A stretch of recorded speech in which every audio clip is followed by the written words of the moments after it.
Welcome to SciTech Culture with Steve Kern and Ben Warner, where we examine science, technology and culture in the 21st century. Visit our website at scitechculture.com. Hello and welcome to SciTech Culture. My name's Ben Warner and I'm joined once again by my good friend and colleague Steve Kern to talk about Trump's antics in America. And I don't know about you, Steve, but it's becoming a bit exhausting listening to the wave after wave of things that are coming out of the States now with the FBI investigating this and the CIA coming out saying that they're seeing all this stuff from the intelligence angle about linking Trump associates in Russia, et cetera, et cetera. I don't know what you think about this, Steve. Trump got away with a lot of stuff, during his campaign, basically blew up the orthodoxy about how you get elected. And obviously he's continued that into his presidency. But I just got the feeling that with this whole firing of Comey and all of that sort of thing, that it's like the ball was on top of a hill and the ball got pushed down the hill when that happened. And it seems to be gaining momentum. And whether or not it actually leads to a bottom where the ball gets exploded remains to be seen, I guess. But is that how? I don't know. That's how I'm seeing it at the moment. What do you think? I don't know what to make of it. Is it one giant smokescreen? Which bits are we meant to be concerned about? Which bits are he in control of, and which bits aren't? The Trump team in control of, or are they in control of the whole lot? I mean, there's no question, as you put it, his unorthodoxy certainly, makes it very difficult to tell. Yeah, I just can't see how this, though, can continue, regardless of whether there's any basis to it or not. Well, but this is, modern times. 20 years ago, he'd probably already be impeached. Now, I just don't know. I don't think that anything can stick long enough in the public imagination anymore before the next furore. So anything against him just doesn't seem to stick, whether it should or whether it shouldn't. It's impossible to tell. You don't even get a chance to work out if the allegations against him have any substance before the next round of allegations come up. So it's very difficult. It's very difficult to work through. And the partisan nature of the whole thing is kind of throwing things out of whack too. And what I find ironic in the media is that you've got like your CNN and MSNBC types going right down the path of investigating all things Russia to Trump.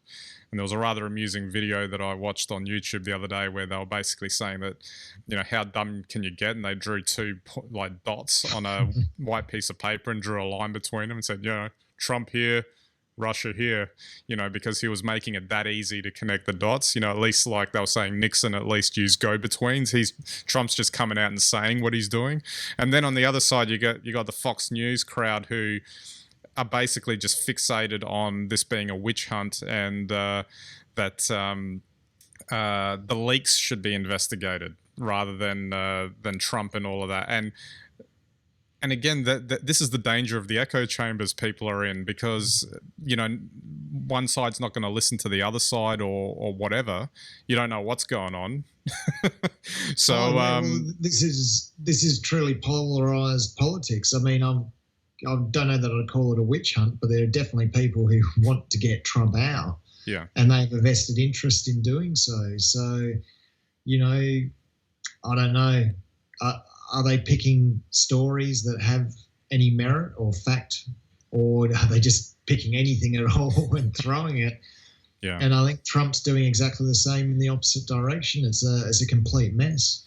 Seems like the latest revelation about Jared Kushner, allegedly trying to set up a back channel through to the Kremlin via the Russian ambassador, the same one that keeps popping up in every story. I do, by the way, think that these claims are just ridiculous, personally. But anyway.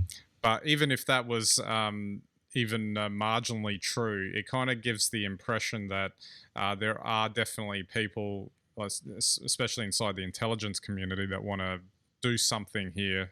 They feel like this is not getting out enough, or whatever it is they think isn't being addressed.